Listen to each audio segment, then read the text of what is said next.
Hello दोस्तों, welcome back to our series BA part 3 exam paper 2021 के लिए हम आज का पार्ट नंबर 4 लेकर आ चुके हैं। राजनीति विज्ञान जो पेपर फर्स्ट है उसके लिए।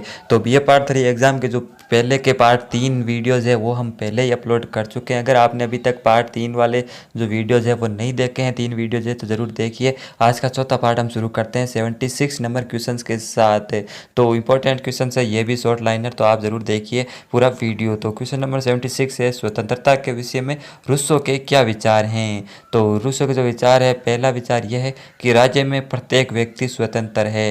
दूसरा, जिन कानूनों को हम स्वयं बनाते हैं उनको मानना ही स्वतंत्रता है। और तीसरा है, स्वतंत्रता प्राकृतिक न होकर नागरिक है। ये रूसो के विचार है स्वतंत्रता के विषय में।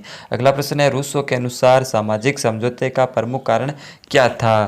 तो रूसो के अनुसार प्राकृतिक अवस्था में मनुष्य व्यक्तिगत रूप में अपनी रक्षा करने में समर्थ नहीं था। इस स्थिति से छुटकारा पाना ही सामाजिक समझौते का प्रमुख कारण था रूसो के अनुसार। अगला प्रश्न है, रूसो द्वारा चित्रित प्राकृतिक अवस्था की दो विशेषताएं बताइए। तो उसने जो दो विशेषताएं बताई है, पहला है अपने हित को देखो कि प्राकृतिक विधि द्वारा जो नियंत्रित होता है, और दूसरा है जिसकी लाठी उसी की भैंस।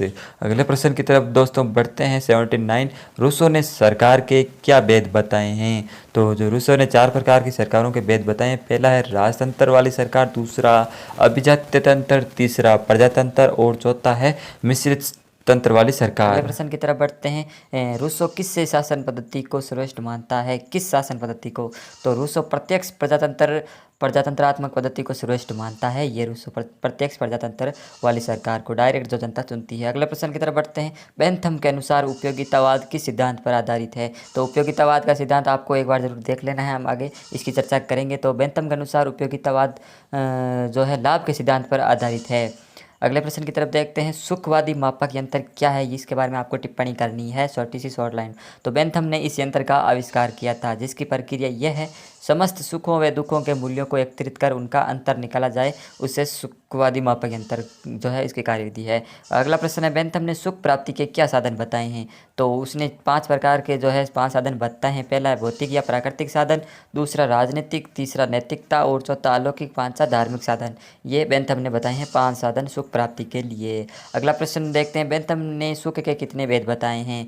तो सुख ने कई, जो बेंथम है उसने कई भेद बताए हैं, 14 प्रकार के जो भेद है उसने बताए। आपको पूरे के पूरे लिखने पड़ेंगे क्योंकि उसने कितने भेद बताए डायरेक्ट पूछा है। तो पहला इंद्रिय सुख, दूसरा धन और संपत्ति का सुख, तीसरा निपुणता का सुख, चौथा मित्रता का सुख, शक्ति का सुख पांचवा, और छठा यश का सुख, सातवां निर्दयता का सुख, आठवां दया का सुख, नौ आशा का सुख, 10वां मिलन का सुख, सहायता का सुख, स्मृति का सुख, और 13 है कल्पना का सुख, 14 धार्मिक सुख। ये सारे जो है सुख आपको याद करने हैं और सभी अगर एग्जाम में आ जाए तो सभी के सभी आपको लिखने पड़ेंगे।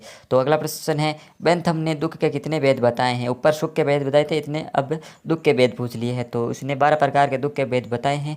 पहला दरिद्रता, दूसरा भावना, तीसरे परेशानी, चौथा शत्रुता, पांचवा अपयश, धार्मिकता, दया, निर्दयता, स्मृति, दशा कल्पना, आशा और संपर्क। यानी कि दुख किस प्रकार से उत्पन्न होता है, क्या क्या कारण है, वही इन्होंने शॉर्ट में बताए हैं, आपको भी यही बताना है। काफ़ी सिंपल है। बेंथम की न्याय संबंधी सुधार योजना क्या थी। तो बेंथम न्याय को सुलभ, सस्ता, शीघ्र तथा निष्पक्ष बनाना चाहता था। ये बेंथम की न्याय संबंधी सुधार योजना थी। अगला प्रश्न है, बेंथम ने सुख दुख के कौन से 4 स्रोत बताए हैं। तो पहला उसने बताया प्राकृतिक स्रोत, दूसरा नैतिक या सार्वजनिक स्रोत, तीसरा विरोध की राजनीति या कानूनी स्रोत, और चौथा है धार्मिक स्रोत। ये 4 स्रोत है बेंथम के अनुसार।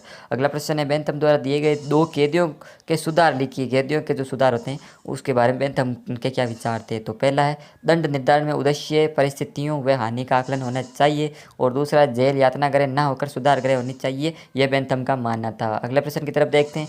J.S. मिल की 2 पुस्तकों के नाम लिखिए। मोस्ट इंपॉर्टेंट क्वेश्चन है, जितने भी दार्शनिक है सबकी आपको पुस्तकों के नाम तो जरूर देख के जाने हैं। किसी न किसी के पूछे जा सकते हैं, रूसो, प्लूटो, अरस्तु, जिनके भी है उन सबकी पुस्तकों के नाम आपको जरूर देख लेने हैं। तो इसकी जेएस मिल की 2 पुस्तकें, एक तो है स्वतंत्रता और दूसरी है प्रतिनिधि शासन पर विचार। अगले प्रश्न की तरफ देखते हैं।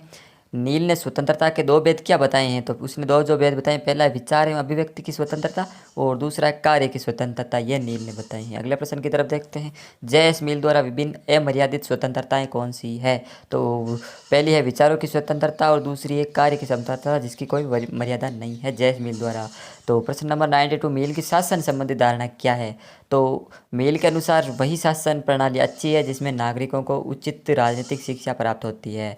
उच्च शासन वही है जो नागरिकों की बुद्धि तथा उनके गुणों में विकास करें, ये जे.एस. मिल का मानना था। अगला प्रश्न देखते हैं, हीगल का द्वंद्ववाद क्या था? द्वंद्व विवाद नहीं, द्वंद्ववाद।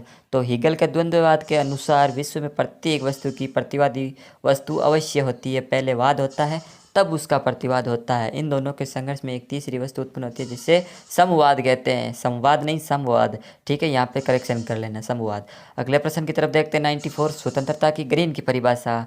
तो ग्रीन के शब्दों में स्वतंत्रता ऐसा करने या पाने की सकारात्मक शक्ति है जो करने योग्य या पाने योग्य हो। तो दोस्तों अगर आपको ये प्रश्न अच्छे लग रहे हैं और आपको इसकी PDF वगैरह चाहिए तो आपको जो डिस्क्रिप्शन में है उसमें डायरेक्ट लिंक मिल जाएगी गूगल ड्राइव की, आप वहाँ से डायरेक्ट डाउनलोड कर सकते हैं। ठीक है, अगले प्रश्न की तरफ बढ़ते हैं।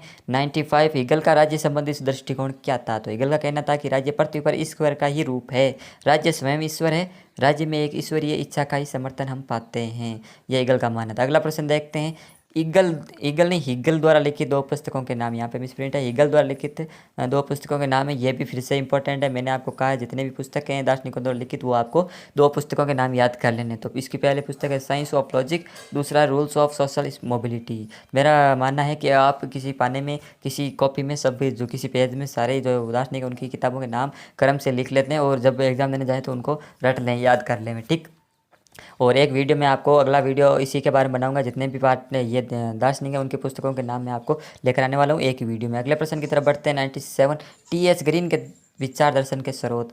तो ग्रीन के दर्शन पर उसके पूर्व दार्शनिकों का, विशेषकर जो प्लूटो, अरस्तु, रूसो और कांट तथा हीगल आदि का प्रभाव पड़ा। यह दर्शन के स्रोत है T.S. ग्रीन के विचारों के। तो अगला प्रश्न है, द्वंद्वात्मक भौतिकवाद की अवधारणा को परिभाषित कीजिए। तो मार्क्स के अनुसार द्वंद्वात्मक भौतिकवाद का सार यह है कि भौतिक केंद्रीय सापेक्ष जगत जिससे हमारा संपर्क है ही एकमात्र वास्तविकता है। हमारी चेतना व विचार सारणी चाहे वे कितने भी अतीन्द्रिय मालूम पड़े, वास्तव में भौतिक शारीरिक उपकरण बुद्धि की ही उपज है। अगले प्रश्न की तरफ बढ़ते हैं, धर्म पर मार्क्स के विचार लिखिए। उत्तर, मार्क्स धर्म को पूंजीवादियों के हाथों श्रमिकों के शोषण का साधन मानता है। उसके अनुसार धर्म एक अफीम है जिसके नशे में लोग जीवन की कटु वास्तविकता को भूले रहते हैं। मुझे पता दोस्तों आपको कुछ समझ में नहीं आ रहा, मुझे भी नहीं आ रहा पढ़ाते वक्त भी, मगर हमें एग्जाम में तो लिखना ही पड़ेगा। ठीक है, दार्शनिक के ये विचार है, हमें ऐसे कैसे आपको लिखने पड़ेंगे। अगला प्रश्न है, मार्क्स की राज्य विहीन काल की कल्पना क्या है? तो मार्क्स ने माना कि जब वर्ग विहीन समाज की स्थापना हो जाएगी तब राज्य की कोई आवश्यकता नहीं होगी। राज्य के समाप्त होने पर साम्यवाद की स्थापना हो जाएगी जिसमें शोषक और शोषित वर्गों का अंत हो जाएगा। तो आज का लास्ट और फाइनल क्वेश्चन हम देख लेते हैं। तो मार्क्स की विकास की प्रक्रिया क्या है? तो विश्व का सामाजिक विकास द्वंद्वात्मक भौतिकवाद के अनुसार होता है तथा सामाजिक विकास के रूप में निर्धारण में भौतिक व आर्थिक परिस्थितियाँ ही प्रमुख होती है। तो ये आज के टोटल 26 क्वेश्चन हमने कंप्लीट कर लिया। इसकी PDF की लिंक है डिस्क्रिप्शन में आपको मिल जाएगी टेलीग्राम या गूगल ड्राइव पर। और बाकी के जितने भी जो है सब्जेक्ट है और जो वीडियोज है उनकी प्ले लिस्ट आपको मिल जाएगी। इनकी प्ले लिस्ट आप चेक कर सकते हैं चैनल पर जाकर। वीडियो पसंद आए तो प्लीज़ आपको लाइक कर लेना है और चैनल को सब्सक्राइब कर लेना है। BA फाइनल ईयर से संबंधित जितने भी सब्जेक्ट है उनकी सबकी वीडियो आपको मिल जाएगी। मिलते हैं तो फिर अगले वीडियो में। जय हिंद, जय भारत।